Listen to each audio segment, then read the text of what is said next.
Suryo Wonowijoyo, atau dikenal dengan nama Choa Ing He, mendirikan PT Gudang Garam, berawal dari seorang imigran miskin asal Cina yang bertransformasi menjadi Raja Kretek Nusantara, berkat ketekunan, keberanian, mengambil risiko, dan intuisi bisnis yang tajam. Dilahirkan pada bulan Agustus tahun 1923, ia bermigrasi ke Sampang, Madura, saat baru berusia 3 tahun. Setelah sang ayah wafat, ia pindah ke Kediri, Jawa Timur, untuk hidup bersama pamannya.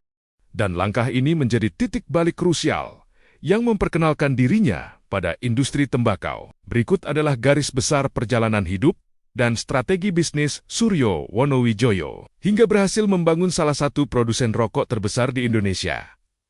Pertama, menimba ilmu di pabrik rokok cap ke-93. Suryo Wonowijoyo mengawali kariernya dengan bekerja di pabrik rokok milik pamannya bernama Cap ke-93, berkat dedikasi, loyalitas, dan kerja keras yang tinggi. Posisi Suryo melesat cepat hingga dipercaya menjabat sebagai direktur perusahaan. Selama bekerja di sana, ia mempelajari setiap detail proses bisnis, mulai dari pemilihan daun tembakau terbaik, peracikan saus kretek, hingga manajemen tenaga kerja. Kedua, keberanian mengambil risiko dan keluar dari zona nyaman. Meskipun sudah memiliki posisi mapan sebagai direktur dengan gaji besar di pabrik pamannya, Suryo memilih untuk keluar, didorong oleh impian untuk mandiri dan menciptakan produknya sendiri. Pada tanggal 26 Juni 1958, ia nekat mendirikan usahanya sendiri di Kediri. Di atas tanah sewaan, ia merintis bisnis rumahan tersebut dengan modal terbatas. Ketiga, asal-usul nama dan logo Gudang Garam.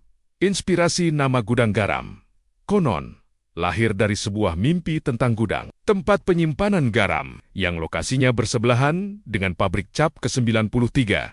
Karakter gudang tersebut dinilai membawa filosofi kesederhanaan, kokoh, dan membawa berkah yang melimpah. Visual bangunan Gudang Garam tersebut kemudian diadopsi menjadi logo ikonik produknya. Keempat, memulai dari industri rumahan skala kecil. Pada awal berdiri, perusahaan Suryo hanya mempekerjakan sekitar 50 orang karyawan. Produk pertamanya adalah rokok klobot, berupa rokok tradisional yang dibungkus daun jagung, dan sigaret kretek tangan SKT. Melalui riset pribadi, Suryo meracik sendiri saus tembakau untuk menciptakan cita rasa gurih yang khas, yang langsung disukai oleh masyarakat luas. Kelima, ekspansi masif dan modernisasi pabrik. Seiring meningkatnya permintaan pasar, Suryo terus melakukan inovasi tanpa mengesampingkan kesejahteraan karyawannya. Antara lain, A. Ekspansi lahan. Pabrik rumahan dipindahkan ke kawasan yang jauh lebih luas di Kediri. B. Mekanisasi produksi. Mulai mengadopsi mesin linting modern untuk memproduksi sigaret kretek mesin SKM guna mengejar kapasitas pasar. C. Hubungan industrial yang kuat.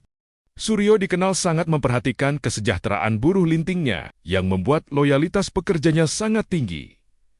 Keenam, ekspansi dan warisan bisnis. Di bawah kepemimpinannya, Gudang Garam berkembang dari pabrik kecil menjadi perusahaan publik berskala besar. Perusahaan ini tidak hanya menyediakan lapangan kerja bagi puluhan ribu orang, tetapi juga menjadi tulang punggung perekonomian di wilayah Kediri dan sekitarnya. Setelah Suryo Wonowijoyo wafat, tongkat estafet kepemimpinan dilanjutkan oleh putra-putranya, yaitu Rahman Halim Wonowijoyo dan kemudian Kesusilo Wonowijoyo. Di tangan para penerusnya, kerajaan bisnis ini terus berekspansi ke berbagai sektor, mulai dari infrastruktur hingga transportasi atau bandara.